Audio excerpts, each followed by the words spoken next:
کبولہ شریف کبولہ کا شہر بعض روایات اور تاریخی واقعات کے مطابق تقریباً 2000 سال پرانا ہے۔ تحصیل عارف والا سے 9 کلومیٹر دور 50 سے 60 فٹ اونچی ڈکی پر واقع کبولہ برصغیر کے قدیم ترین قصبوں میں سے ایک ہے۔ کبولہ میں بتاتے ہیں کہ رگ وید آف انڈیا کے مطابق پہلے اس علاقے کو کڑی کہا جاتا تھا۔ محمد بن قاسم کی آمد کے بعد کیکری قوم سے تعلق رکھنے والے کچھ ہندو یہاں آ کر آباد ہو گئے اور رفتہ رفتہ اس کا نام کیکری مشہور ہو گیا۔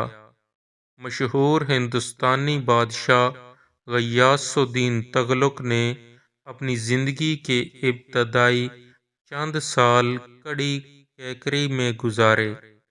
بعد ازاں جذباتی وابستگی کے باعث بادشاہ نے اپنے گورنر قبول خاں کو یہاں پختہ قلعہ تعمیر کرنے پر تعینات کیا۔ قبول خاں نے بادشاہ کے حکم کے مطابق 1353 سے 1369 کے دوران یہاں قلعہ تعمیر کروایا اور آبادی کو منظم شکل دی۔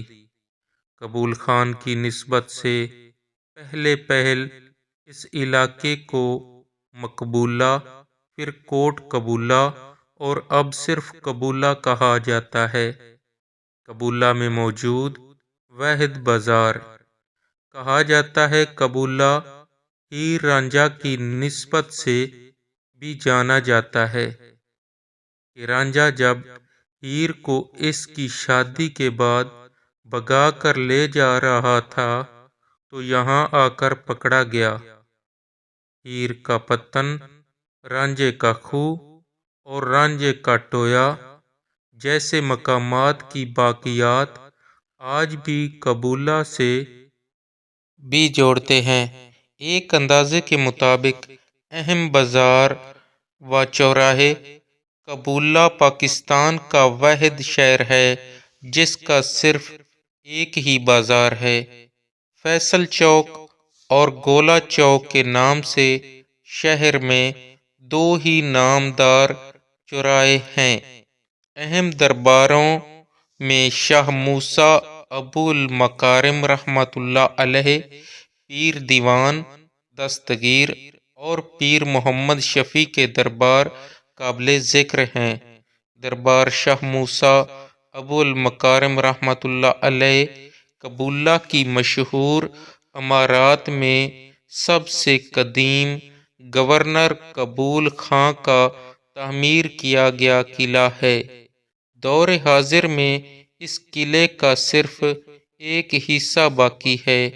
کہا جاتا ہے کہ اس قلعہ کے 4 برج تھے لیکن اب صرف ایک ہی برج رہ گیا ہے۔